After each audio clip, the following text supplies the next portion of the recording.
안녕하세요. 사연을 부탁해입니다. 오늘의 사연을 소개하겠습니다. 어느 날 올케가 제게 전화를 걸어왔습니다. 작은형님, 상의할 일이 있는데 혹시 통화 가능하세요? 상의할 일이라니? 무슨 일 있는 거야? 무슨 일은 아니고요. 큰형님 말이에요. 그동안 일을 해본 적이 없는 분이시잖아요. 그래서 답답해서 전화드린 거예요. 그 문제 때문에 우리도 답답해하고 있던 참이야. 우선은 있는 돈이라도 언니한테 좀 나눠줘야 하나 고민만 하고 있었거든. 그래서 말인데 하루 이틀도 아니고 언제까지 돈을 드릴 수가 있겠어요. 조카들을 위해서라도 살아갈 수 있는 방법을 알려드리는 게 낫지 않을까요? 그동안 많이 고민을 한 듯 올케가 눈치를 보며 입을 떼고 있었습니다. 그 모습에 고맙고 미안한 마음이 들어 저도 모르게 울컥하고 말았어요. 올케, 마음 써줘서 정말 고마워. 형님, 우리가 남도 아니고 무슨 그런 말씀을 하시는 거예요.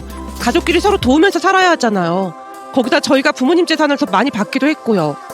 그래도 마음 써주는 게 너무 고마워서 그렇지. 그래서 말인데 제가 곰곰이 생각을 해봤거든요. 그런데 혹시나 오해하실까 싶어서 고민만 하고 있었거든요. 라며 올케가 잠시 말을 멈추고는 눈치를 보는 듯 해보였습니다. 올케, 난 괜찮으니까 그냥 말해도 돼. 그게 그이한테 말했더니 시큰둥하길래 혹시나 형님이 오해하지 않을까 걱정이 돼서요. 걱정 마. 나는 절대 오해 안 할 테니까. 제가 목소리에 힘을 주어 이야기를 하자 그제서야 올케가 속마음을 털어놓기 시작했습니다. 큰형님이 계속 전업주부를 하다 보니까 어디 취업을 하기도 어렵잖아요. 제가 혹시나 일할 곳이 있는지 여기저기 알아보기도 했는데 그게 결코 쉽지만 않더라고요. 일자리라고 추천하는 곳이 전부 힘든 일뿐이어서 도저히 안 되겠다 싶더라고요.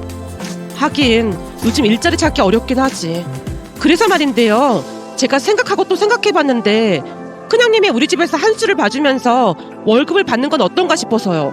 형님도 잘 아시다시피 제가 출산휴직이 곧 끝나가서 출근을 해야 하잖아요. 그럼 저도 큰형님 믿고 아무 걱정 없이 출근할 수도 있을 것 같고 큰형님도 아무래도 남보다는 조카 봐주면서 월급 받으면 마음이 편하지 않을까 싶더라고요.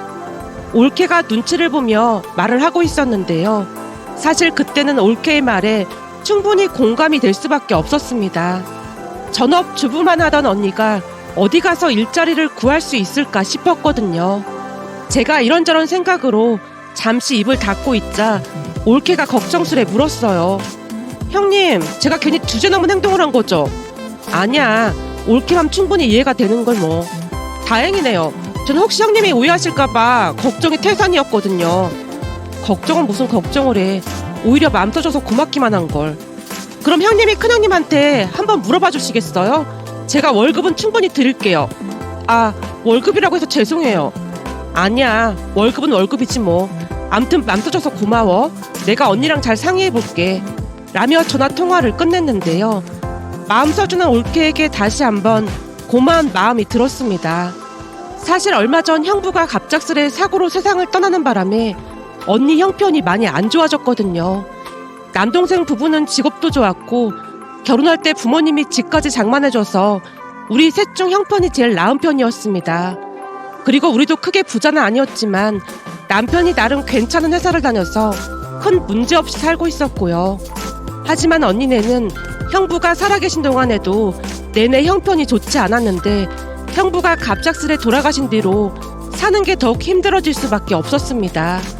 거기다 자식들까지 있었기에 앞날이 더욱 깜깜할 수밖에 없었어요.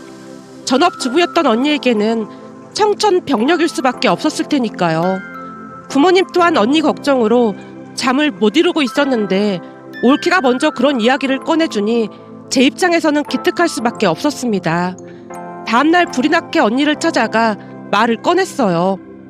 언니, 어제 올케한테 전화가 왔는데 앞으로 언니가 조카 한수를 좀 봐주면 어떻겠냐고 묻더라고. 뭐? 내가 한수를?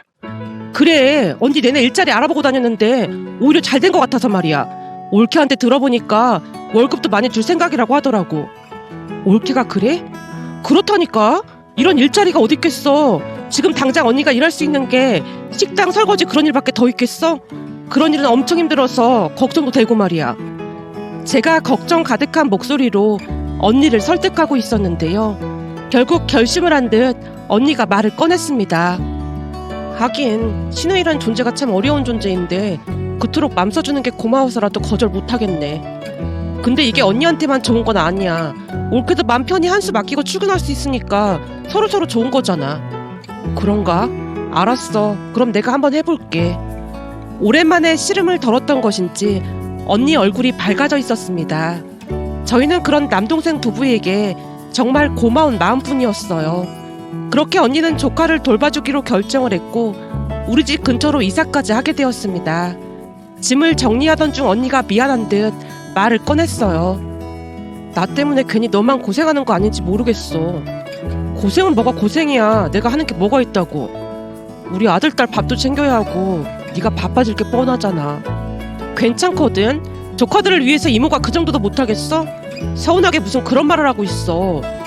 언니를 나무라자 언니가 눈물까지 글썽인 채 제 손을 꼭 잡았습니다. 고맙다. 내가 이 은혜 절대 잊지 않을게. 언니 동생 사이에 은혜는 무슨 은혜야.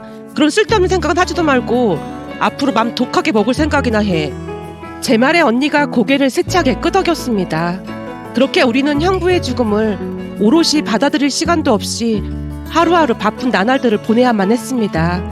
하지만 우리는 각자의 위치에서 나름 잘 견뎌내고 있었어요. 조카들도 항상 밝은 표정으로 언니를 위로하곤 했으니까요. 제게도 남매가 있었기에 조카들까지 4명을 돌봐야만 했지만 다행히 남편이 좋은 사람이었던지라 많이 이해하고 도움을 줬어요. 어느 날은 제가 남편에게 미안한 듯 말을 꺼냈습니다. 여보, 요즘 식비부터 이것저것들이 좀 많이 늘어난 것 같아서 당신한테 너무 미안하네. 미안하긴 뭐가 미안해. 가족인데 당연히 그래야 하는 게 맞는 거지. 언니가 조금이라도 보탠다고 하는데 차마 받을 수가 없더라고. 우린 먹고 살만 하니까 처형한테는 절대 받을 생각도 하지 마. 어차피 먹는 반찬에 수저만 더 올리면 되는 건데 그게 뭐 대수라고 그래. 남편은 정말 착한 사람으로 조카들을 우리 자식들과 똑같이 대했습니다. 시부모님이 일찍 돌아가시는 바람에 남편은 조부모님 밑에서 자랄 수밖에 없었다는데요. 가끔 만나는 친척들이 그렇게나 눈치를 줬다고 하네요. 어느 날 남편이 오래전 일을 회상하기도 했으니까요. 말도 마. 우리 부모님이 그렇게 돌아가시고 난 뒤 혹여나 나를 떠맡게 될까 싶어 다들 난리도 아니었다니까. 내 등에 큰 점이 하나 있잖아. 사고가 난 뒤 큰아버지라는 사람이 그러더라고. 제 등에 큰 점이 있는 것 자체가 어림칙했어.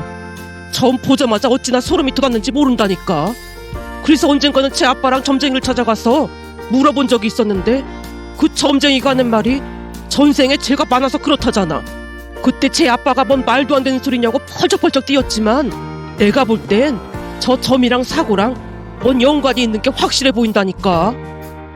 큰아버지가 어찌나 큰 소리로 말을 하던지 주변 친척들마저 흠칫하며 대놓고 남편을 피하는 모습이었답니다.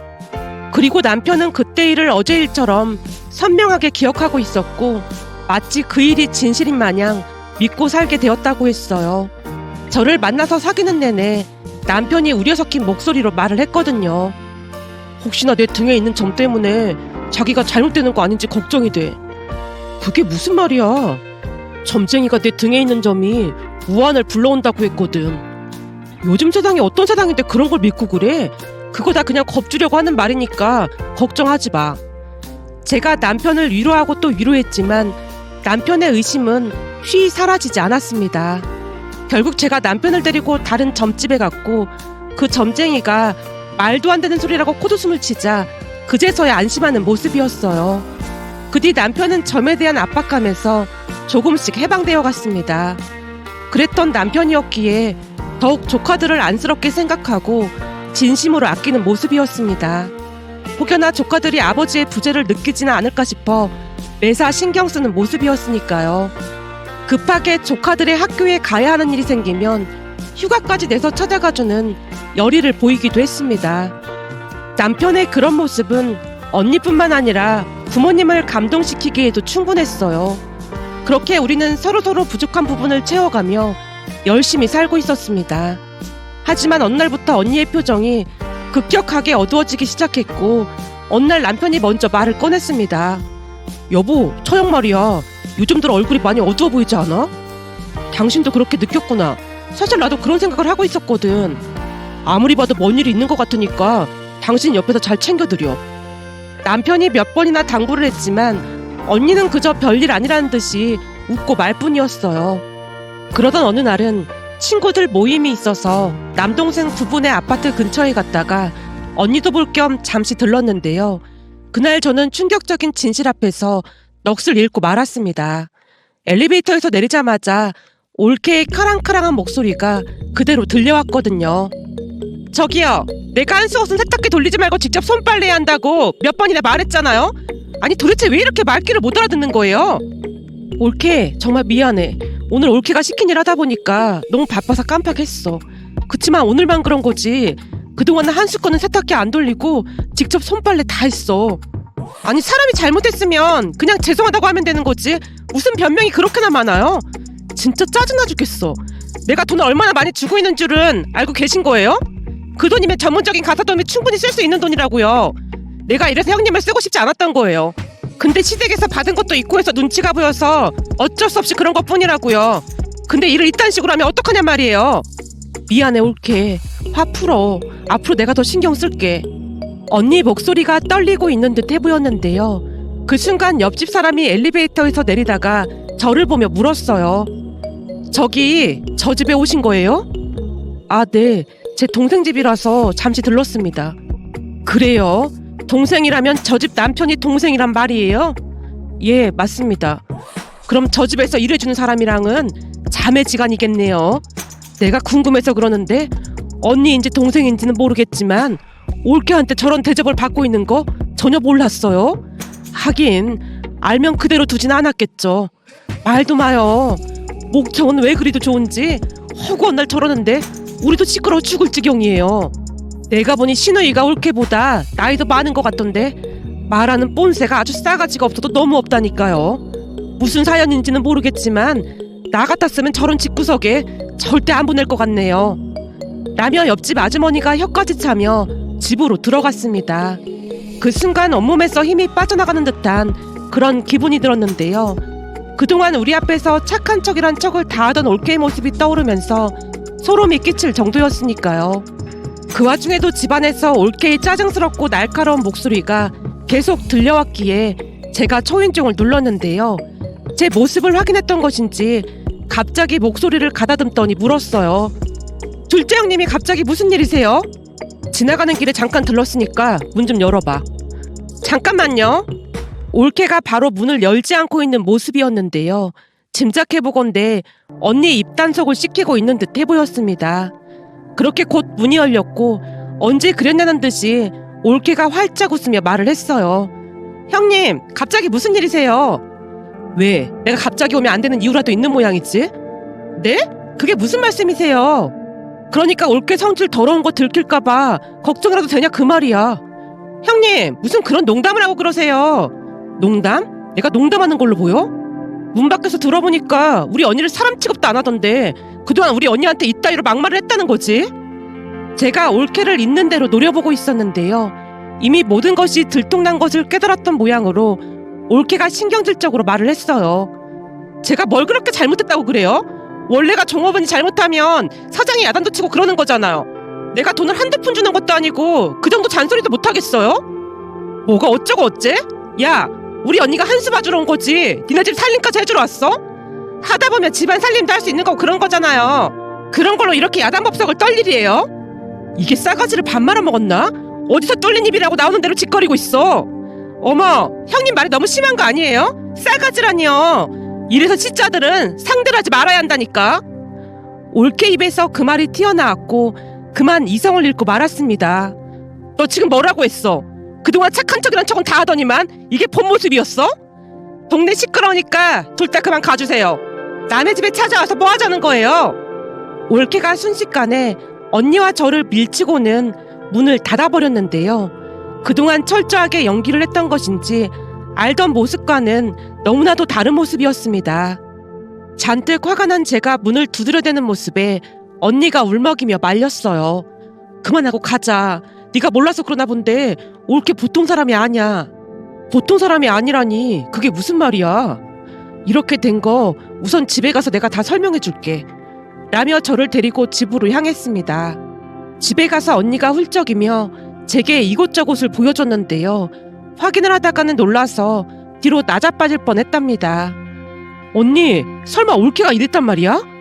올케가 화가 나면 주체를 못하더라고. 이 손자국은 뭐야? 언니 이렇게 될 때까지 가만히 있었어? 나 오늘 말리지 마. 내가 저거 가만 안 놔둘 참이니까. 라며 제가 집을 나섰고 언니가 급히 뒤따라 나오면서 말리고 있었어요. 앞으로 그냥 모른 척하고 살면 그만이잖아. 그러니까 그냥 들어가자. 미치지 않고서야 신우이한테 어떻게 이럴 수가 있어? 내가 저 인간 콩밥 먹여버리려니까 언닌 딱 기다리고 있어. 동생 부부 집으로 향했는데요. 도착해서 보니 동생도 집에 와 있는 모습이었습니다. 그런데 아까와는 다르게 올케가 또다시 연기를 하기 시작했어요. 형님, 왜 또 오신 거예요? 뭐? 형님? 네가 우리를 형님으로 생각하긴 했어? 너 잘 들어. 내일 당장 진단서 끊어서 너 깜빵에 쳐넣으려니까 딱 기다리고 있어. 제가 단숨에 말을 쏟아내고 있자 동생이 놀란 채 물었어요. 누나, 그게 무슨 말이야? 진단서라니. 그걸 왜 우리한테 물어? 너 잘 들어. 이번 일 절대 그냥 못 넘어가니까 그런 줄 알고 있어. 어디서 신우이한테 이따위 짓을 할 수가 있어? 그럼 설마 우리 와이프가 큰 누나를 어떻게 했다는 얘기야? 그럼 우리가 진단서를 왜 끊는다고 했겠어? 네가 이렇게 모질이니까 네 처가 이따위 짓이나 하고 다니고 있지. 당신 지금 누나 말이 다 사실이야? 동생의 얼굴이 사색이 된 채 올케에게 묻고 있었는데요.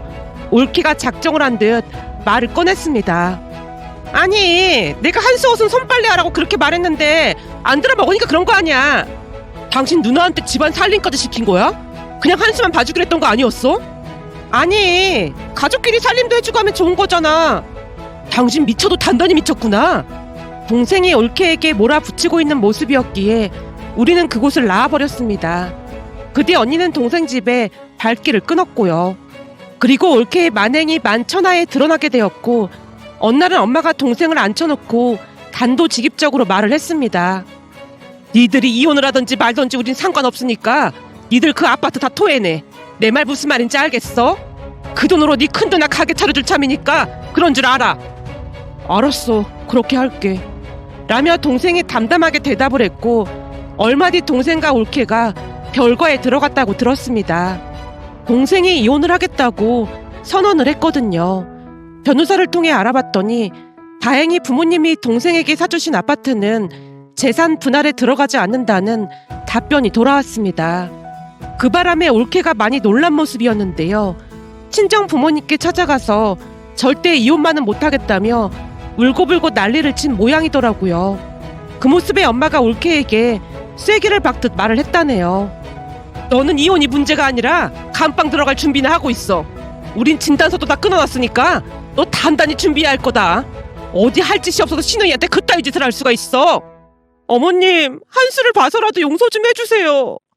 너 같은 인간 밑에 있는 것보다 나으니까 걱정하지 마라. 엄마의 말에 올케가 무릎까지 꿇고 싹싹 빌어댔다는데요. 부모님이 들은 척도 하지 않자 며칠 후에는 사돈어르신 두 분까지 와서 빌어대고 난리가 났었답니다.